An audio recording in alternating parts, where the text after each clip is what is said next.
Let's talk about the Cowboys. Cowboys hosting the Indianapolis Colts because the NFL's like, why would we flex out the Colts and the Cowboys on Sunday Night Football? That's right. And they welcome in the Fighting Jeff Saturdays. What concerns you, if anything, about the Colts coming in on Sunday? I mean this with the least amount of disrespect possible. My highest level of concern is just the Cowboys playing down to them. Right? Like, it really is irrelevant about who the Colts are. I mean, I suppose if you're being serious or taking them super serious, Jonathan Taylor kind of having a crazy, sort of Green Bay Packers performance against the Cowboys, but that would be it. I mean, I do think it's funny how all of a sudden this week has turned into, Dan Quinn versus Matt Ryan when we saw that last year. Like the same way people were like, well, Andy Dalton's taking on the Bengals. Yeah, he beat them, the Cowboys, 2 years ago. We saw that. This should be a win for the Cowboys. And I guess what I'm afraid of is the should in that word is not a certainty. Yeah, that's a fantastic point there, RJ. One thing that I'm going to bring you in as a tiebreaker here between myself and KG. Oh. We had a conversation earlier this week, and it really just started from me saying, I don't think that there's anything left to learn about these Cowboys in the regular season. Do you think that there's anything left to learn about these Cowboys in this regular season? Well, my dog has a lot. I mean, he sits on the floor and desk a lot all day, so Sure. he has his thoughts. But I don't know that there's anything left to learn about them in a literal sense. So this is the non-literal theme, I guess.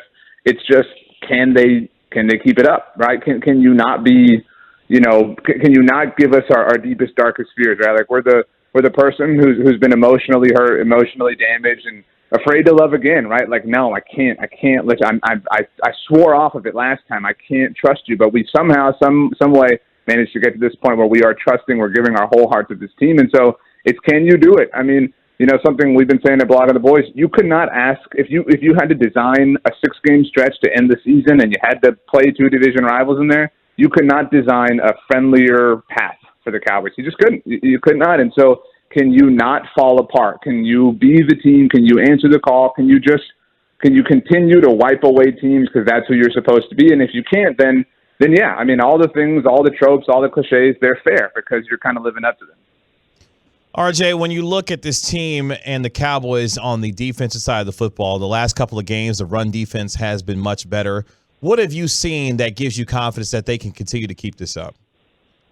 I think offensively, they're showing up. I mean, it's hard to run the ball when you're down, 30-3 or 40-3, whatever. And I think, scoring early, not shooting yourself in the foot offensively, a rising tide lifts all boats. And I think that we've seen that kind of help more than anything.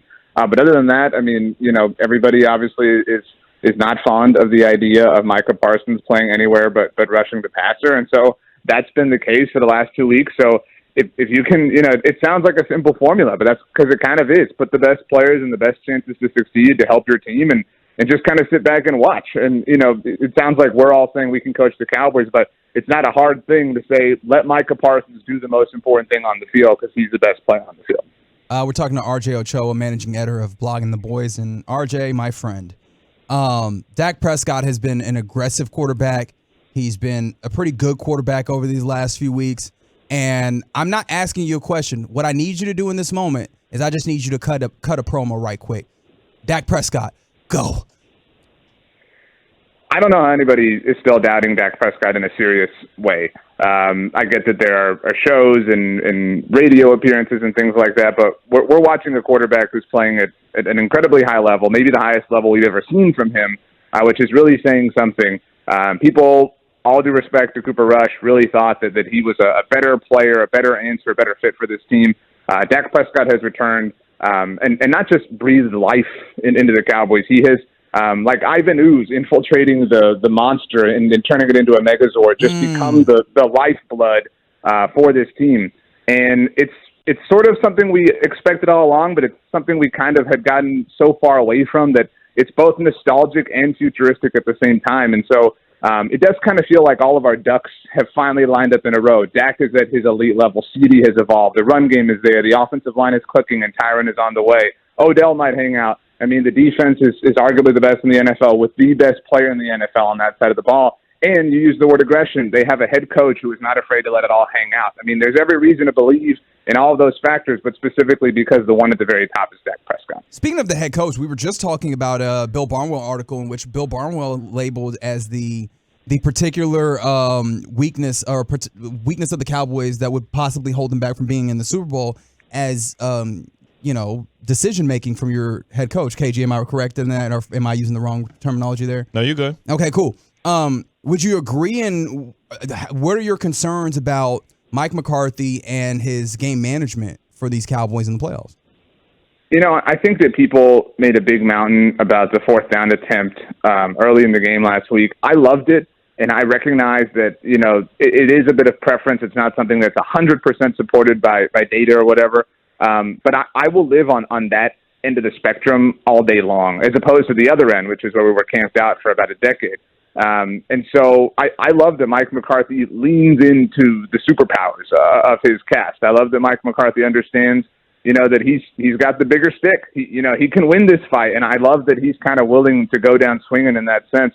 And I do think that a lot is made about the mistakes he does make, because I think that isn't necessarily a mistake. It's a matter of opinion. But Kevin O'Connell, I love Kevin O'Connell, but gets all sorts of songs saying about him and how great of a job he's doing with the Vikings. But the end of the first half that he coached against the Cowboys was awful. I mean, he gave the Cowboys that were manhandling his team 3 points, or a shot at 3 points that they pulled off. And so I think that McCarthy is a bit of a victim in the attention surrounding the team that he coaches, and that magnifying his mistakes or what otherwise are deemed mistakes. But I mean, name a coach in the NFC you'd rather have over Mike McCarthy right now. Connor Livesey and I talked about this on his show this week. I mean, I suppose you could say Nick Sirianni. I wouldn't. If you want to take Kyle Shanahan, that's fair. But who else? I mean, I'll ask you guys. Who other than Kyle Shanahan are you slam dunk taking over Mike McCarthy in the NFC?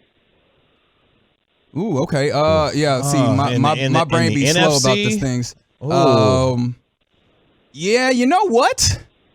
You've got a great point there. I'm looking across these, and you know what? Some of this is also obviously results based when you have a year in which the NFC is not looking very hot. But no, I think that's a fairly fair point, and I think the only one that I would really stake my claim to is Kyle Shanahan.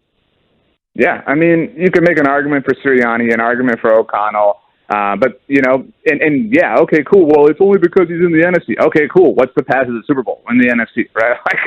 Even if you think 5 coaches are better than him in the AFC, he's only got to play 1 in the game that matters, right? I mean, he's got to play 4, coming up over the, course of the month. But, I mean, it is a little bit there. It's a weird thing. The Cowboys have kind of become, sneakily underrated. They have one of the better head coaches in their conference. They have maybe the best quarterback in their conference. That is a take from the 214, Brian Dable. Okay. I'm still waiting to see some things, but I understand I'm also a skeptic, so it's cool. What is the thing?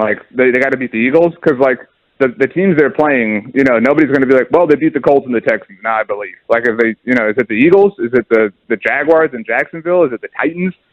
What is the benchmark?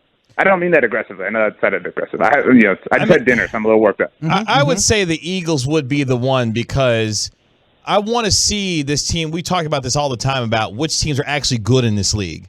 And one of the few that we feel like is, a pretty good football team, even with its flaws, are the Philadelphia Eagles. Because I think, RJ, the conversation for me has evolved from what will this team do in the regular season to how do I view this team in the context of winning a Super Bowl?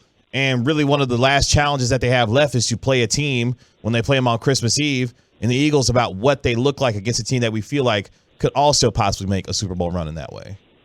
I think that's fair, and I say this not out of any fear, for the Cowboys losing that game, because I certainly feel confident that they'll win it. But I know I put a lot of energy into the Packers game, and I put a lot of value into that. And so when the Cowboys lost it left me really disappointed. But it is just still one game. It's an important game, and obviously the Eagles one's even more important. But even if the Cowboys lose to the Eagles, they're going to the playoffs. And I think where I've kind of landed is, they've got 8 wins right now. They're going to win 10 games, right? We think, at the very least. They're going to win 10 games, in back-to-back years for the first time since 1995 and 1996. They're going to go to the playoffs in back-to-back years for the first time since 2006 and 2007. Those things don't mean that they won the Super Bowl. Those things don't mean that, the drought is over and we should, build McCarthy a statue or name a street after him right outside of AT&T Stadium. But they do mean that he is putting them in a position to be there year after year after year after year. And so the change is happening. The change doesn't happen all at once. And I know it requires patience, and we've really run out of it as far as the Cowboys are concerned. But I do think that is a seismic thing that is not really being understood because it's the Cowboys and the drought is so long and we're so anxious and impatient for change to happen. So, RJ, real quick before we let you go, I did forget Sean McVay because I was scanning the NFC West, and the rest of those things are not things that very much appeal to me, but Sean McVay exists there. But, like, I hear what you're saying, and I do think that we end up being a little overcritical about a lot of things in general, but in specific about coaching.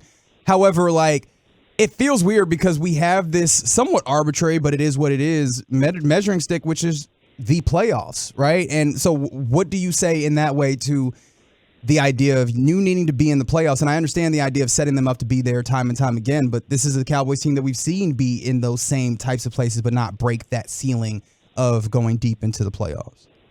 I think the way I feel about that is, I mean, like, obviously contextually, today's December 1st. So you're right. They haven't played the most important games of the year, which will come, after the regular season is over. But, they are here. They're 8-3 a year after getting embarrassed for being soft, right? For not being prepared, for getting out coached and outworked and out hustled.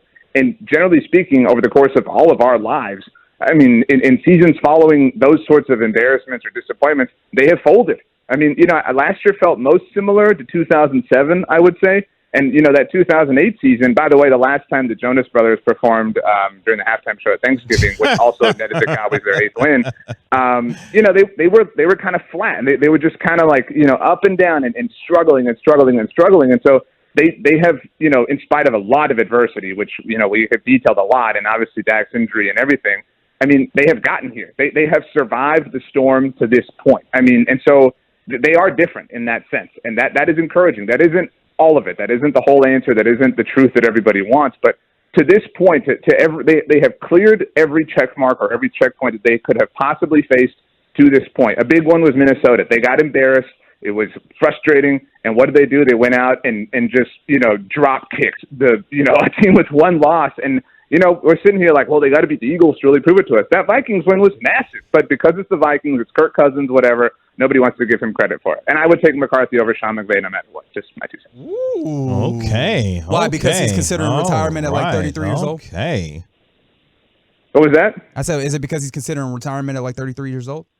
I think it's because he's a coward. Like, we've seen that before. Like, he's a bit of a coward, on 4th down. Okay. Look, McCarthy is no coach is perfect, and I don't love every McCarthy decision. I didn't love the end of the first half against the Giants in New York. They did squeeze out that Maher attempt that he missed, but you're never going to be satisfied with 100% of a coach or a player, a quarterback, whatever the case may be. But I will take this all day long over cowardice, over no offense to Jason Garrett, punting in overtime across the 50-yard line against the Houston Texans. Like, I mean, go down swinging. Like, I will take that because you know what? When you go down swinging, you have a chance. I mean, I've got a chance because Mike McCarthy's my head coach, and if I've got a chance, then it's possible. It's a greater than zero proposition, and the NFL is such a difficult thing to predict. And if your odds are greater than zero, which that is not necessarily the case for every team, you've got a chance. I mean, look, we're doing our Christmas shopping, and the Cowboys are one of the best teams in the NFL. Life is pretty good. I would say, what's your hottest take right now, but you've done enough of that in the last 3 minutes, so I won't even have to worry about that.